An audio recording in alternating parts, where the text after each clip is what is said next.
But you were so humble. You didn't take birth on the 25th, huh? You gave him just enough time to get excited and then you celebrate both. So my heartiest respects to you and hope this class can be a little birthday present under your tree. Thank you. Um, so this is the first time I made it through the whole morning orchestra, and that's pretty ecstatic. So I see how now we just go right into it. I'm ready to rock and roll after that. So thank you, Adi Prush Prabhu and orchestra. Um, I'll begin by reciting the verses from Srimad Bhagavatam, Canto 10, Chapter 81, Text 24. Om Namo Bhagavate Vasudevaya. Om Namo Bhagavate Vasudevaya. Om Namo Bhagavate Vasudevaya.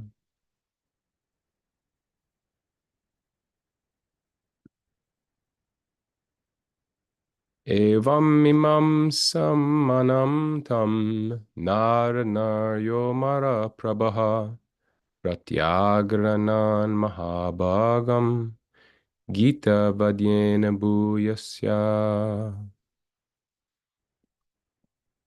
Evam, thus, Mimam Samanam, who is deeply pondering, Tam, him, Nara, the men, Naraha, and women, Amara, like the demigods, Prabhaha, whose effulgent complexions, Pratyagranan, greeted, Mahabhagam, most fortunate, Gita, with singing, Vadyena, an instrumental accompaniment, Bhuyasa, loud. Translation. As he continued to ponder in this way, the beautiful men and maidservants, as effulgent as demigods, came forward to greet their greatly fortunate master with loud song and instrumental music. Purport.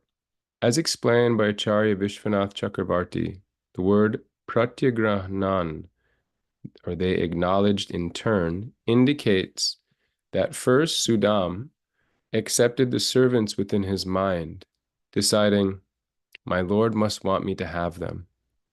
And in response to the visible change in his attitude, they approached him as their master.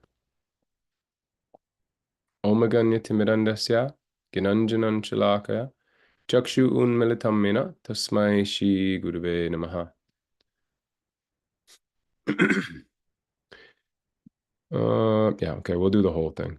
Shri Chaitanya Manobhistam Stapitam Yena Bhutale Swayam Rupa Kadamayam Didati Svapadantikam Vandeham Shri Guru Shiuta Parakamalam Shri Gurun Vaishnavamscha Shri Rupam Sagrijatam Sahagana Raghunatpitam Tam Sajivam Sadvetam Savadutam Parijana Sahitam Krishna Chaitanya Devam Shri Radha Krishna Padan Sahagana Lalita Shri Vishaka Vitamscha Hey Krishna Karuna Sindhu, Dinabandho Jagatpate, Gopisha Gopika Kanta, Radha Kanta Namostute, Tapta Kanchana Gaurangi, Radhe Brindavaneshwari, Vrishabhanu Sute Devi Prananami Hari Priye, Vanchakalpa Turubhastya Kripa Sindhu Bevacha, Patitanam Pavanebhyo Vaishnavebhyo Namo Namaha, Jai Shri Krishna Chaitanya, Prabhu Nityananda, Shri Advaita Gadadhar Srivasari Gaura Bhakta Vrinda. Hare Krishna, Krishna Krishna, Hare Hare. Hare Ram, Ram Ram, Hare Hare. Beg the blessings of all the devotees. And Jamuna Jai again. This is a Krishna conscious present of a discourse that we have today together. Evam mimamsanam tam naranaryo mara prabha pratyagrahan mahabhagam Gita Vadyena Bhuyasa. Sudam, as he continued to ponder in this way, the beautiful men and maidservants, as effulgent as demigods, came forward to greet their greatly fortunate master with loud song and instrumental music. So what we're seeing is Sudam returning from his adventure to go and gain the blessings and the um, the money in one sense. That was the external thing. His wife had been hoping that they could come up with some type of material safety, some material shelter, some type of thing, because the regs were torn, the house was out of order, and maybe, just maybe, some way there's some blessing that he could he could gather from his dear, dear friend, Lord Krishna, who he had spent so much time with before and had so many exchanges, so many loving exchanges. And he's on his return, and as he enters into his village, or his where his hut was, he's seeing palaces, he's seeing a palatial land, he's seeing beautiful people, he's seeing not just beautiful people, but people that are willing to bow to him and to give him all kinds of respect. And this is a very foreign experience for him, because he's just not used to that. And he has a he has an aversion in one sense to it as soon as he arrives. And then he has this change of attitude that my Lord must want me to have them. And immediately it says, in response to just that change of attitude, now let us serve him. And these beautiful personalities, male and female, decide, okay, our master has accepted us. Please, let's go and start to serve him again. And of course, the one of the greatest things about this pastime is that he had he had certain ideas and certain thoughts about what he was going to do when he met Krishna, and how he would ask for a benediction, because that's what he was asked to do. And he got in front of his dear friend, and the love and the affection of their relationship took precedent. He forgot. He forgot, and he felt embarrassed. Oh yeah, I got this chipped rice here, and Krishna exposed him, and he reached around and he snagged a piece of the chipped rice and he ate it, and he accepted his love. And in the whole time, he had forgotten to ask for, could I have what I came to ask for? Because he was tied into the affection of the relationship. And we've all done this before in certain relationships, where we forget certain things in relationships. Sometimes um, in lust, you do all kinds of crazy stuff because you're attached to something. But in genuine affectionate relationships, like Vaishnavas have, and especially with the spiritual master, you say dumb things, you trip, you stumble, you fumble, you make you're kind of surprised sometimes, even what comes out of your mouth. You're surprised sometimes what type of gifts you're offering. I remember one time I was making um, cookies for His Holiness Radhanath Swami, and somebody said that you need to make them gluten-free and sugar-free, and basically just vegan, gluten-free, and sugar-free cookies. And I thought, I don't know how I'm going to make that, but I found something. There was a banana involved, there was dates involved, there was something involved, but I went to make them and bake them, and then made an offering, and I came back the next day and none of them were eaten.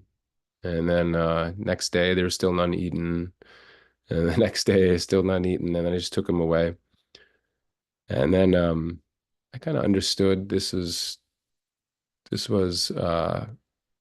not something that he liked. And then I just made chocolate chip cookies like Baladev does at Satsrup Maharaj's um, servant. He makes these beautiful basic chocolate chip cookies and maybe Nestle or Toll House or something like that recipe, and made that and then brought some cookies and Raj ate all of them. And I bumped into him in the hall and it was a bit of a joke. He said, thank God you made new cookies. Uh, I said, yes, Mirage, sorry about those first ones. He said, yeah, they tasted like um, cardboard dipped in stool. I mean, but out of affection, he could see I was trying to serve, I was trying to please, and he gave me some nice affection through a little chastisement. So out of relationship and out of affection, we make mistakes and we sometimes share hearts and sometimes we don't. And this is such a beautiful pastime because Sudam is so intimately connected with the Lord.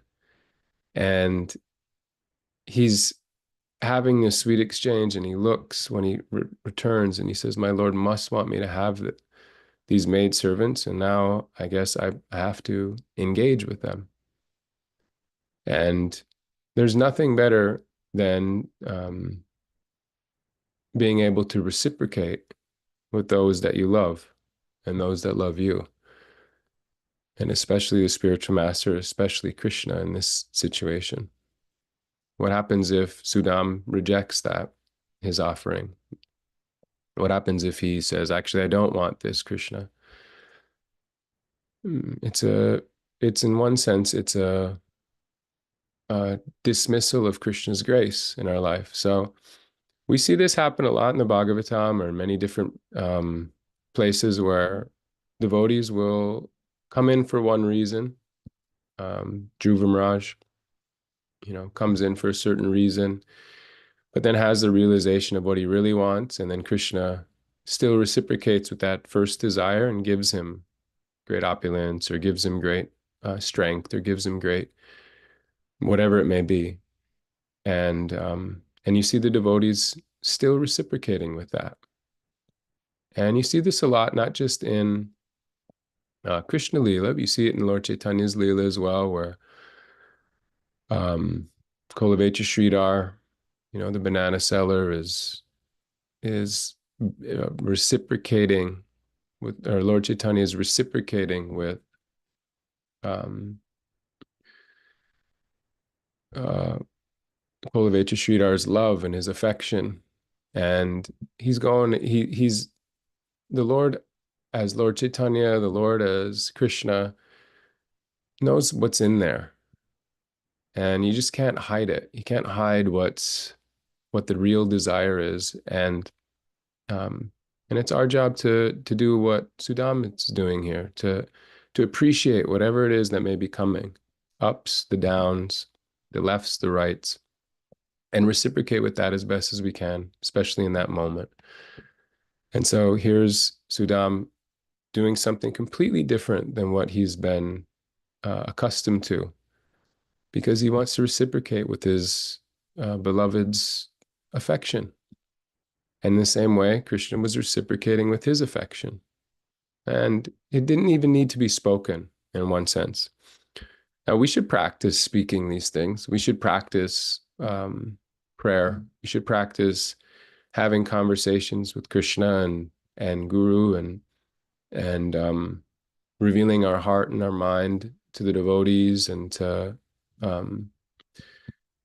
so that we can become more and more aware of what is our real desires, what is and potentially what is standing in our way of these very, very sweet desires that are here. Because given to our own devices or given to external forces, we'll be tempted into thinking that something outside of us will make us a little bit more happy. And there's no more prominent time in the world than right now as Christmas approaches,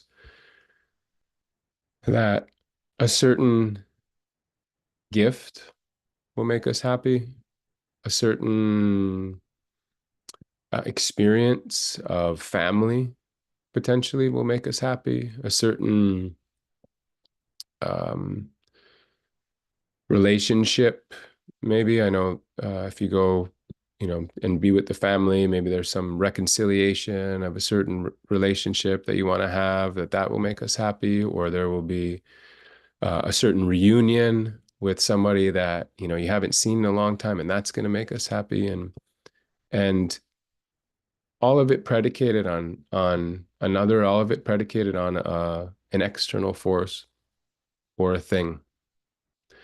And at this time, we know that um, it just leads to great suffering to find that happiness outside, or to find um, that satisfaction in a thing. Because happiness is it's a it's in a relationship. It's not in a thing. As the Grinch, um, the Grinch was stealing from Whoville, little Cindy Lou Who, basically, who was a Vaishnav, little Cindy Lou Who.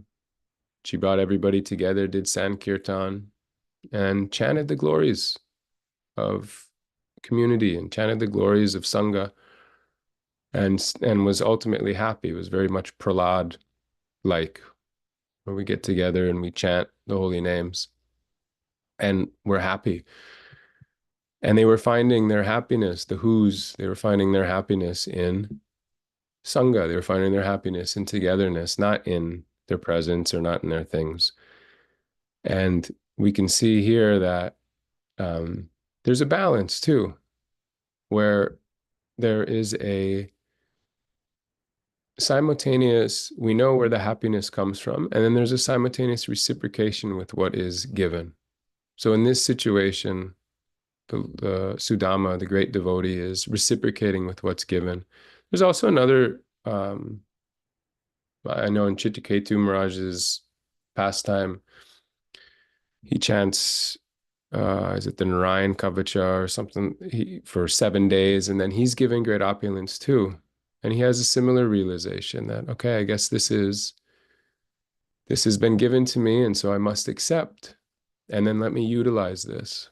And it brings me to the main thought that I was thinking about for this class was chapter 6 of the Bhagavad Gita, a very practical, amazing chapter.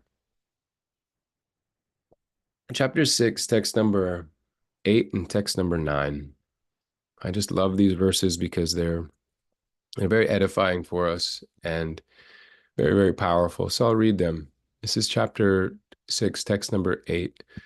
And this is Krishna speaking about what is it like to have conquered the mind and to, in one sense, be established in who we really are. What's that like, and what happens with the consciousness then? So 6:8, it says, a person is said to be established in self-realization and is called a yogi or a mystic when he's fully satisfied by virtue of acquired knowledge and realization. Such a person is situated in transcendence and is self-controlled. He sees everything, whether it be pebbles, stones, or gold, as the same. So this is a powerful verse because now we're talking about things. We're seeing somebody who's situated in transcendence, seeing pebbles, seeing stones, seeing gold is the same. And when you first read this verse, you may think, yeah, we just have to be renounced. We just have to be, if I see somebody coming in with gold, just don't think about it, Jai. Don't worry about it. That's the same as any old rock, same material elements. It's all earth, water, fire, air, ether. But that's not what Krishna's saying in this verse. He's saying somebody who is situated in transcendence sees these things, pebbles, stones, and gold, as the same. And how does he see them the same? He sees them in how they can be utilized in his service. So a pebble, or black gold, as they will, soil, when you're on the farm, that those pebbles are gold because you're growing things from them. And a farmer can see those pebbles and sees black gold. And they know exactly what to do with them because they know how to utilize those pebbles. Or we were just at the eco village and we saw, this beautiful Madan Mohan temple that was constructed. And I was looking at the stonework that's there. And it's absolutely stunning. And there's this one spot in the Vrindavan forest where they're working on some things, and there's some stones that are there. And I thought, unless you're a stone maker or a stone carver, how do you know even how to utilize this? But if you're a stone maker, stone carver, those stones are gold. They're giving you a livelihood. They are creating a beautiful temple. You're being utilized in the service of the Lord, making Madan Mohan's temple. It's all gold in that sense. Or, if you go to New York and hang out with some business people, gold is gold. They'll turn that gold into more gold. A good businessman, a good Vaishya, knows exactly what to do with that, um, to utilize that. And a great Vaishnav will know how to utilize that gold in the service of the Lord. So whether it's black gold as the dirt, whether it's stone gold through building a temple or building a building, such as the Bhakti Center, or whether it's regular gold, we're seeing it all, how it can be utilized in Krishna's service. And that's a high level of consciousness to be able to see things like that. Now, that is a certain level and a very high level of consciousness, but even higher, Krishna says, is 6.9, he says, a person is considered still further advanced when he regards honest well-wishers, affectionate benefactors, the neutral, mediators, the envious, friends and enemies, the pious and sinners, all with an equal mind. So even higher than seeing things in their service of the Lord is saying, how do we see people? How do we see these personalities in Krishna's service?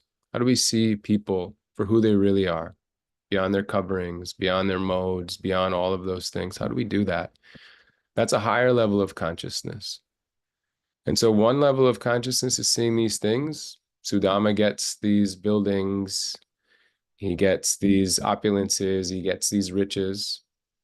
But now he's smiling because he's seeing, oh wow, now look at these people that were placed here, and now let me engage them in service.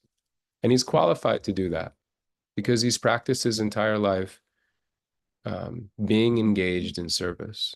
So as we practice more and more engaging ourselves in service, then by the Lord's grace, by Guru's grace, we can also, if the Lord and Guru sees us worthy, we can also engage others in service.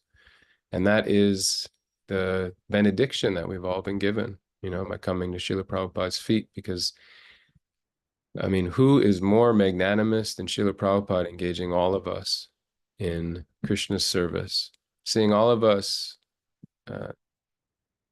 not just our, all of our different proclivities to be engaged properly. When we were at the eco village, I spoke to a monk. His name is Mohan Vilas Prabhu, and he's in charge of partnerships with the GEV. And I asked him how it was going, and he said, and he gave appreciation to Radhanath Maharaj, and he says, I don't know how I'd be able to be a monk in a different place.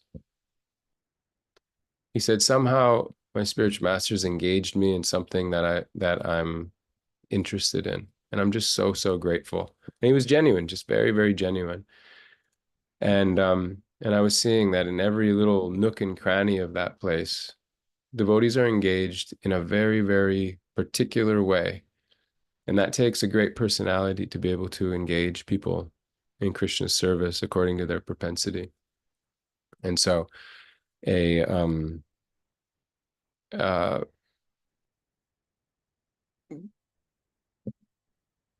in one sense, a further level of spiritual self-realization or being situated in transcendence is to be able to engage people in Krishna service. And that's the call, you know, it's the call. If you're at the Bhakti Center, if you're in Bhakti, that's the call. Just engage people in service, because by doing that, then you make Krishna happy, you make Guru happy, you make everybody happy. And everybody dances, just like Sudama's about to do with his wonderful entourage that has arrived. And nothing more pleasing than being able to reciprocate with what's in front of us and please the Lord. So that's all I have today. Just a few reflections on this nice verse and this beautiful story of Sudama's humility. Om Tat Sat. We can open it up for questions. Om Tat Sat, open it up. Nice. Thank you, Jai Giridhari Prabhu. Wonderful class.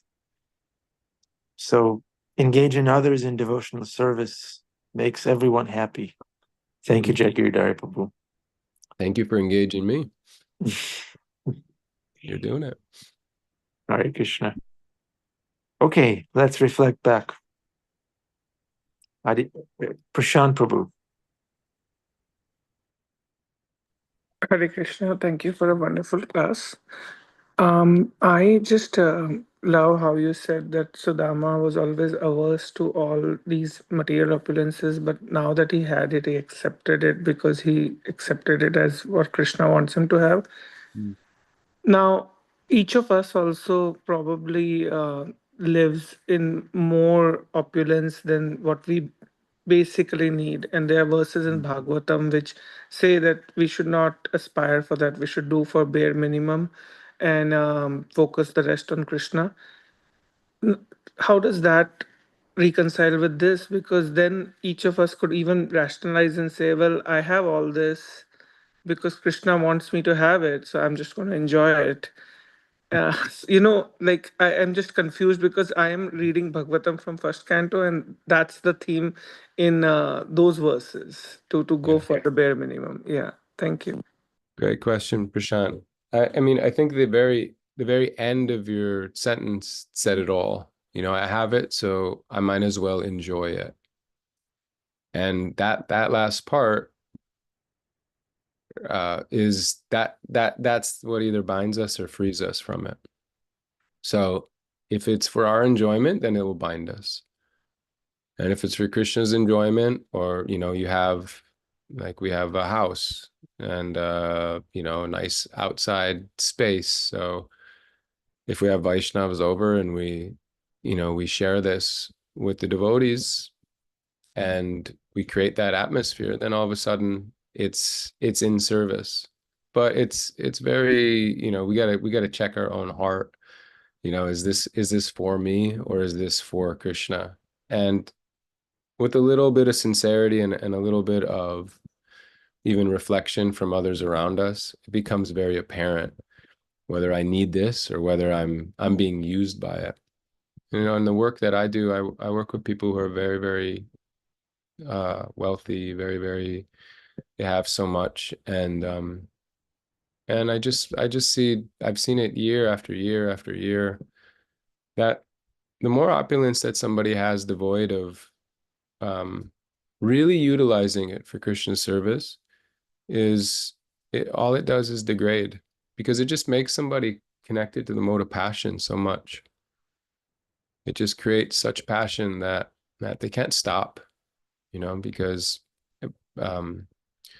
the juice isn't there, the sweetness isn't there, to have things. It's just not there to have facility, compared to relationship. And I think, Prashant, if you look at your life, you wouldn't trade the deep, affectionate relationships you have for anything. And that's a sign, that's a sign that at the core of this whole thing is those affectionate relationships, and ultimately your relationship with Guru and Krishna. So keeping those front and center, then the things, Sometimes we're karmically destined to have a lot, and sometimes we're not. But the things, yeah, they won't give us that satisfaction. Hope that's helpful. It is very helpful, and it's a mercy that these are recorded. So I had a big spill in my kitchen, so I was listening and cleaning it so it doesn't become a mess. So I'm going to go back and listen to it again. But thank you so much. Okay, thank you, Prashant. Is there such a thing as over endeavoring for something material? In other words, as devotees, sometimes we tend to think, if it's coming on its own without me over endeavoring, with me being able to chant my rounds and do some service, and my maintenance is coming on its own, then it's mine. But if I sacrifice my health, sacrifice my time, sacrifice my japa, and just over endeavor for something material, just because I think that I'm karmically destined to be tested by wealth, then it's not really mine. And I will lose time, I will lose health, I will gain a few toys here and there. Is there such a concept in the Bhagavatam, or I just made it up? Nectar of instruction. Okay. You're hitting nectar of instruction right there. I can't remember what verse. What is it? 2, 3, something like that. It's right at the beginning. I mean, it's just over endeavor for mundane things kills the bhakti. Because I mean, think about the achievements. I mean, just a little. That's number 2. That's right, Jamunajaya. Thank you. It's like nectar of instruction. Let's look it up. It's so deleterious to the soul, to text 2, one's devotional service is spoiled when they become too entangled in the following 6 activities: eating more than necessary, or collecting more funds than required, over endeavoring for mundane things that are very difficult to obtain, talking unnecessarily about mundane subject matters, practicing the rules and regs only for the sake of following them, or rejecting the rules and regs and working independently. Associating with worldly minded persons who are not interested in Krishna consciousness, being greedy for mundane achievements. Hey, listen, we live in the world, so there was about 3 of those same things: being greedy for mundane achievements, collecting more funds than required, and over endeavoring for mundane things. All those are 3 of 6. Spoils the bhakti because we're looking for rasa. We're actually looking for rasa raj. We're looking for the king of rasa. We're looking for that relationship, and we're looking for juice in these different things. But a little soberness and a little bit of time in life, you see for sure these things are very, very shallow. Whatever it may be, the name in the lights, or the 3-bedroom, or the whatever it is that's gonna make you happy is gonna eventually, will spoil the bhakti. Now, your guru says, hey, you uh, go and collect for this temple that we're building. Then endeavor as much as you want, because that is bona fide. But I've never met a bona fide spiritual master who's fanning the flame of my material desire. I went to my spiritual master one time, and I was saying, I'm gonna get promoted to a C-suite role. And he said, um, actually, I'm not going to tell you exactly what he said, but basically what he said was, basically what he did, and without saying anything, was he chopped my legs out from underneath me. And then he asked me, in about 2 seconds after I asked him, and he says, you reading Bhagavatam every day? And I thought, what a strange response. I thought I was making an offering of my work life world and placing it at his feet and saying, look, I'm endeavoring very strong. Look at here. And what he said was, I'm not interested in that. And what I'm interested in is your Krishna consciousness. I'm interested, are you becoming serious in your Krishna consciousness? Are you reading every day? Are you hearing the holy name? That's what I want to know. And I thought, man, I thought I was gonna please him. I thought I was gonna make him super proud. No, what's gonna make somebody, what's gonna make Prabhupada happy is if we receive the gift that he gave, Krishna consciousness. He's not gonna make us happy with the things that come. Now, again, people are endowed with certain destinies, and certain devotees have amazing opulence. God bless them, you know. But I think for the majority of us, we're as I know Arjuna always likes to joke, we're not going to be the Justin Biebers. That's what he likes to say. We're not going to have the several billion followers and plays and likes and all this stuff. Just we're little people, and that's okay because we have Justin Bima here. He looks where's like the king Justin of Bieber? rasa in this hat. There he is. There's Justin Bieber. Look at this What guy. did your guru, Radhanath Maharaj, right? Yes, yes, yeah. What did he really say? Come on, Prabhu. Tell Can't us, tell you. I can't tell. give I'll us tell this, you in give us private, the Bieber. sweet sauce. That's between you and me. Yeah, He gave me the he can sweet sauce. he can say things, one sentence, and you'll remember it for the rest of your life, right? It'll That's what always happened. undercut everything. Remember in the Karate Kid, sweep the leg was a meme. Sweep the leg. Radhanath Swami, expert sweeping the leg out from underneath you when you have the littlest bit of pride about what you're offering. He can just say a couple of words, yeah, and you're on your butt on the mat. On my Uh, butt, man. Thank you, Bima.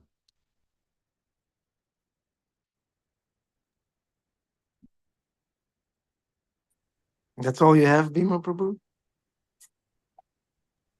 that's all anybody wants to hear. Let's listen to somebody who really knows how to speak. Okay, Prashant Prabhu. I really appreciate the question that Anand Bihari just asked and your entire theme of answering both me and him, because I've been struggling with this over endeavoring, as well as like tamas is also sometimes can feel like, see, I am okay with whatever I got. I am not Mm. endeavoring. And then sattva and is like I always get confused between which over endeavoring is fine, and in you with your practical examples, just I just hope that in every other Bhagavatam class there's a bulb that goes on, but the problem is once the Bhagavatam class is over and half an hour after that the regular corporate job starts, the bulb fades and then it's off. Mhm. But thank you, because at least right now I sort of think I got it. Mhm. May you get it. May you get it. That's Yeah. right. It's a Yeah. good point. It's a good point. Like the mode of tamas and sattva can sometimes be very confusing, actually. But real satisfaction comes from enlightenment, right? All the gates of the body are enlightened with sattva, and tamas just says, "Yeah, whatever." Yeah, yeah, I don't need to endeavor. But most of us never. I mean, most of us, because we're so passionate, we're so rajasic, myself included. Especially a lot of people I work with, they get nervous about, well, what if I don't endeavor? I I say, try to sit still for 5 minutes. You probably won't be able to because there's so much rajas moving through us. So I wouldn't worry about not doing enough. You're always, there's so much rajas in the system that it's very difficult to not. Prabhu, Yeah, Bhima, go I for just it. wanted to interject when what you said there. Sit still for a moment. Bruce Lee, the Acharya. Bruce Lee said, "Stillness in movement." So I myself, all I've done was over endeavor. All right, Mhm. all I do is endeavor because that's how I can run away from sitting still. Right. A lot Yep. of us have been conditioned for almost ADHD type rajastic. But the one thing that we can do, uh, Prasant, and all of us who find ourselves with lots of things to do, in the background, to sit still every, say you're endeavoring for 45 minutes or an hour, and then you get a chance to sit down, take a deep breath, and either chant or just remember Krishna. And if you get in this habit of remembering Krishna on the hour, then pretty soon you're remembering Krishna every 15 minutes, you know, in that stillness and all the movement that you're doing. And then pretty soon, you know, your endeavor, Krishna, I would think, at least it's my experience, that all of a sudden you find yourself being guided by Krishna. Maybe you are a sailboat out there and the wind is blowing strong in your sails, but Krishna takes over the rudder. He takes over the helm if you're always thinking of him. So we may be being blown about in this world by our passions, but Krishna has a way of directing the boat to safe harbor. And that's what I've depended on. Like, Krishna, you know, I'm going to do what I'm going to do. But if you want to do something to trip me up, or you just want to make me make a U-turn without me knowing it, or you want to get me lost in the woods so I can find myself back in the village, then do it. Because I'm just going to rebel against everything everybody's going to tell me. You know, so yeah, so that stillness in movement is something that's really done me well. Love Hare that. Krishna. Thank you, Bhima. Munajaya?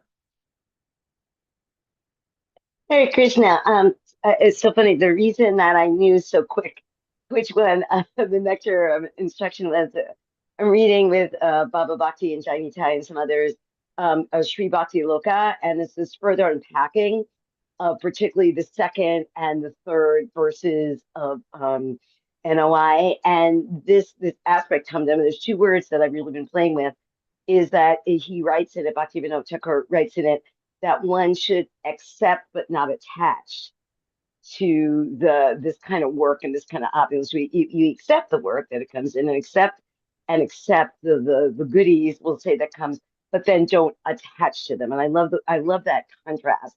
I'm thinking accepting is like, I'm putting up my hands. Yes, Christian, you're putting this here like Sudama does, but I'm not going to attach to it, because that's like a graspy hand, and that's where the trouble comes in. And if I can find it, because I'm on my phone, but to Prashant's question in this text also, oh, here it is. It says, cultivation of this constitutional duty is the nature of the living entity. This is the spontaneous, devoid of prayasa, the over-endeavoring dharma or duty of the living entity. Although in the conditioned state, this dharma is almost dormant and is awakened by sadhana or spiritual practice, still the prayasa found in devotional practices is not like that found in the paths of karma and gyan. If one takes shelter of the holy name with some respect, then within a short time, the obstacles gets rid of the obstacles due to ignorance. So I like that he said that, you know, the prayasa that we should be doing over endeavoring should be here in our spiritual practices of chanting the holy name. And it is a different kind of prayasa if we're people that tend to want to over endeavor. So it's just, I just read it last night, so I was searching to find it. Hare Krishna. Perfectly timed. Thank you, Jamuna Jaya. Uh-oh, here's the Lord. Thank you, Nanda Bihari. Thank you, Jai Giridhari Prabhu. Darshan time, dear devotees, please put on your best look, turn on your camera, stretch your beard.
Arjuna Prabhu. You saw him?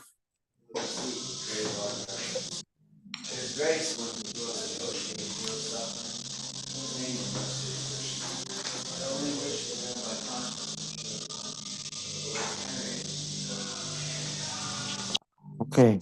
Thank you, Adipusha Prabhu. All right. Okay, this is the Afterglow. Please, if anyone would like to speak, go ahead. Jeffrey Eckler, you look like you're in a beehive. Is that your office? Nice. Did you design that? I have a question. I'm in the boardroom. We have this bizarre hexagonal roof in here, so that I don't know why. Does that remind you of Krishna? Of Every day. nectar? You're searching for nectar I'm everywhere. buzzing about. I'm buzzing about looking for Krishna in this room all the time. Yeah, Harder to find that's in right. this room, if I'm honest, but looking. Yeah, yeah. Jeffrey Eckler is It looks like the outside of the honey jar. yeah, you look in the That's jar, exactly what it Jeffrey is, Manisha. Firmly placed on the outside of the honey jar when I'm in this room. Is Jai still with us? I don't see him, but we have Oh, okay. Adi Pushaprabhu and Bhima, and they have all the answers. Go ahead, finish it. Let's see. Oh no, I just wanted to hear if Jai had any revelations or realizations to share from his time at the Eco Village. Mm. He seemed grave. Bhima Prabhu, you have an He answer seemed for that? grave. He seemed transformed. Yeah, Right? yeah. We'll ask Yeah. him. We'll ask him next time. Okay, very good. Hare Krishna. Wonderful Thank class. Thank you. Thank you. Okay, so then, happy Monday, everybody. Do not be discouraged. It's a little chilly outside, but Krishna is in our heart. Devotee. Happy birthday, Jamuna Jaya. Yeah, Jamuna Jaya's smile is keeping us warm. I need that smile up here. It's -1. My whole life is -1. Come on. I need Jamuna Jaya's smile in the morning, rising up behind the pines. Yeah. Bhima, I have a hat just like that, and I was wearing it yesterday, so I officially call it my Bhima hat. I will put it back on today when I go outside.